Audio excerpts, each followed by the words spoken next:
shit. No other MC passed the first shot before. However, you will carry flames will not be a feature. I guarantee that. I'm not going to take all the parameters of every weapon possession of my arsenal. If I was you, I would take this option before the game and walk away. If you play, you will be strong. I've prepared a warm welcome for you. I'm trying to make back-to-back plaques. That's where I'm at. Made a crowd clap fast to the gas and my ass in the track. And if I don't last in this rap, then my black ass back to the track. Got lots of fans. Now I'm cleaning up the doctor's hands. I got something to stop your plans. And like who, what, where, when, why. Looked up at the sky, then there went I. Futuristic swag like yes, fly. Can't stand the heat, don't stand there. I moved up a level, crew cut the bezel. Choose not to settle. Who got the ghetto flame? Don't game my crew pot the metal. Can't stand this heat if you touch the devil. So be easy, heat greasy, beat need me complete heat. I release the beat needs me to like the hang. You see the way slam dunk on the track like Shaq. Then heat up my man. Show thing. No flames, got the gas like propane. Fresh off the spaceship, nigga, no plane. Taking out MCs at a close range. So you better get low when it go bang. I flip it, hit it with the same old same. I hit it, you fucking with the same old dame. It's a space invasion. Underestimate Jason, you winning the race then. Cause I chase in the race, I'm a ranger replacement. You ain't ready to pray to your savior. I'm displaying invasive behavior. Strips the old can make paper. And level 2's done, see you later. Okay, this is just the condensed version, just in case you don't want to go through the whole video of who won what and didn't win what. Marquez was the fighter of the year based on his victory over Manny Pacquiao. That was me and Errol's decision. Apollo went for Donaire. I initially went for Broner. Then I went with Errol with Marquez. I couldn't really decide between Broner and Donaire. Marquez scored the KO of the year, knocking out Pacquiao. That was unanimous. The fight of the year was Rios versus Alvarado. And honorable mention went to Quillen and Endam. That was my nomination. The best domestic fight was Hay versus Chisora. And I think that was unanimous. The biggest upset of the year was Amir Khan getting knocked out by Danny Garcia. Not too far behind that was Bailey knocking out Mike Jones for one of the vacant world welterweight titles. Could have been the IBF. Prospect of the year, we didn't have much information on that, and I'm going to get a lot of stick for this, but I don't really care. I'm going to put Deontay Wilder up there because I just like the way he throws punches. Like, he looks like an old school heavyweight the way he throws punches, you know. And maybe he hasn't got a good chin or defense. Maybe he might get exposed, but, you know, we'll see how that goes. I'm going to be naughty and sneak Gary Russell in there, even though in the bigger roundup we wasn't too sure because he hasn't fought anybody. But then again, neither is Deontay Wilder. So I'm going to sneak Gary Russell in there. We didn't have a very extensive list to choose from, to be honest, you know what I mean? Just write down your comments of who you think if you don't agree with any of our suggestions or who we have as the best whatever, you know? Just do what you gotta do. The round of the year, this was unanimous. That was Sergio Martinez versus Chavez Jr., where Martinez picked himself up from the canvas to run out a unanimous points winner. The trainer of the year was Virgil Hunter. This category is very hard to categorize. It's kind of either worst performances or most disappointing performances. Some of the names I had on there were Andre Berto for trying the shoulder roll against Guerrero, Lucien Boutte flopping against Carl Froch, Audley Harrison against David Price, letting down everybody again, Victor Ortiz quitting against Cito Lopez, Kevin Mitchell challenging Ricky Burns for the lightweight championship, the WBO belt, I think. Jean-Marc Mormek against Vladimir Klitschko. Hasim Ratman versus Alexander Povetkin. Yusuf Mack challenging Carl Froch for his super middleweight title. James Toney taking on Denis Lebedev in Russia, or was it in Germany or Russia? One of them two countries. Chad Dawson against Andre Ward. The most ill-advised comeback of the year went to Ricky Hatton. We had a list of fighters who should maybe think about taking up a next occupation for 2013. Who did we come up with?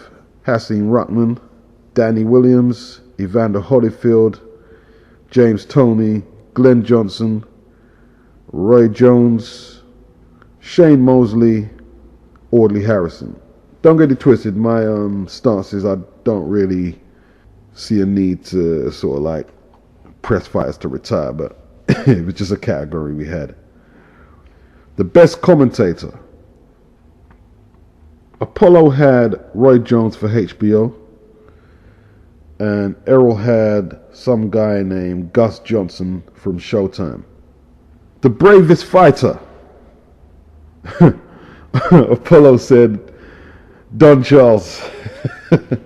That's Derek Chisora's trainer, who tried to step to David Haye in the fracas in the press conference, which was quite a funny answer. But Errol Jarrett eventually settled for Cito Lopez, who was quite heroic in beating Victor Ortiz, and he took his lumps against Canelo.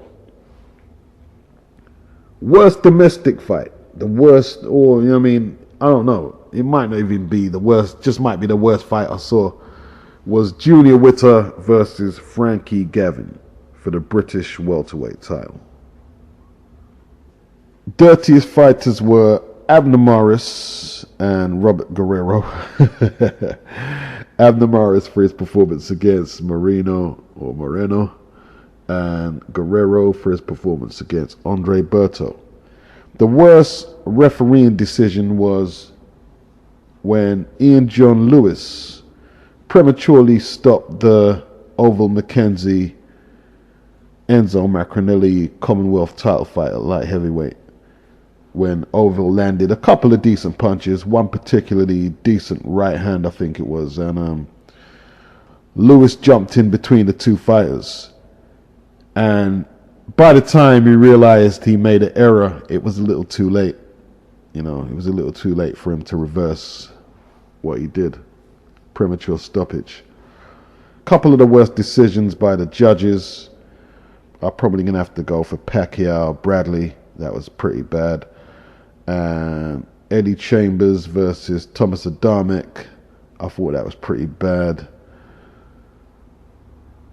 And I didn't really write a comprehensive list on that, and I wish I did, but I'm sure you guys will fill some of the voids in your comments. The world champion who fought the weakest opposition. Apollo and I went for Nathan Cleverly. Errol Jarrett went for Ricky Burns. And I'm giving an honorable mention to Canelo.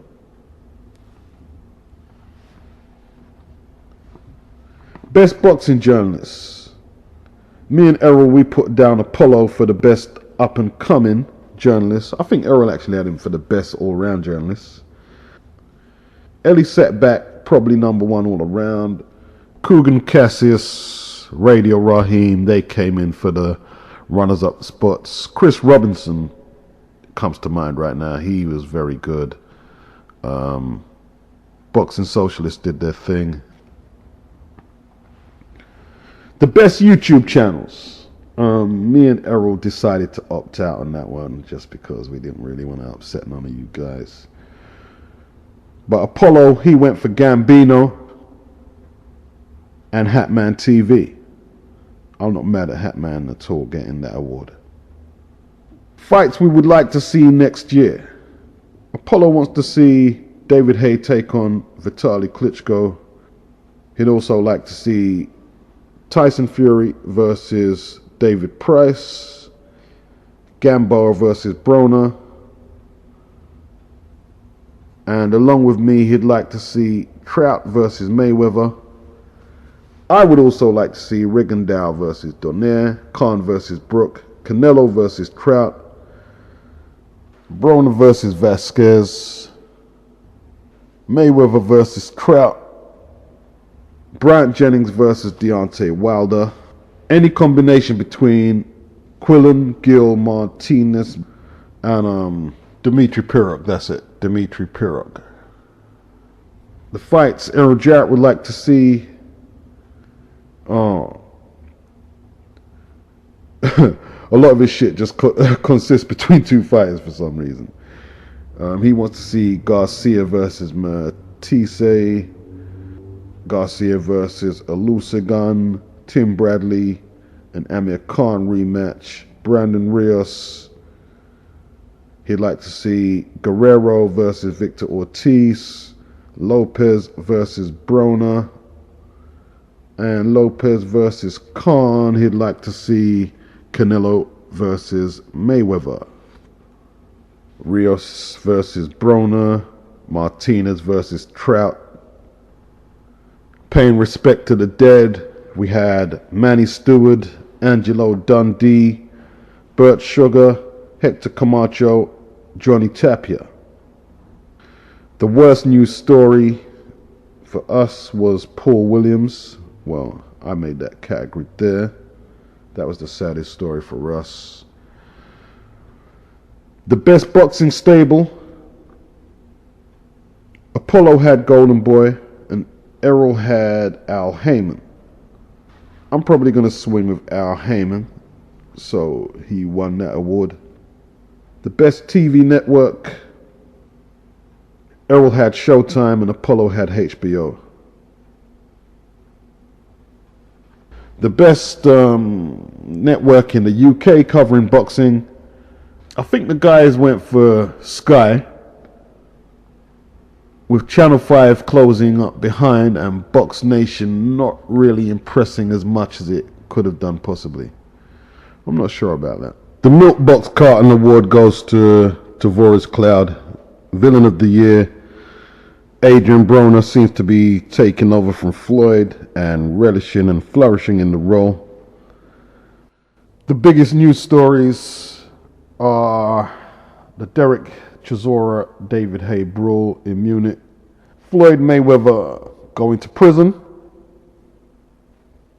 50 Cent's becoming a promoter, and a planned joint venture with the Money Team which collapsed, and the following spat that ended up on Twitter and whatever, with Floyd and 50 going back and forth at each other. Drug takers, weed smokers. We're just going to see who the serious cases were and the not so serious cases of boxers who took substances that was not on the list in the year of 2012. Andre Berto, undecided. They didn't really throw him under the bus. Lamont Peterson kept his belts. Enzo Maccarinelli, not so serious it seems. Tony Dodson, same thing. Dillian White, undecided case yet. Marius Wack, woo, woo, woo, woo, woo. Larry Oliver, meanwhile, Chavez Jr., lazy there, homeboy. And Antonio Tarver, yeah, seems quite serious. Yeah, so.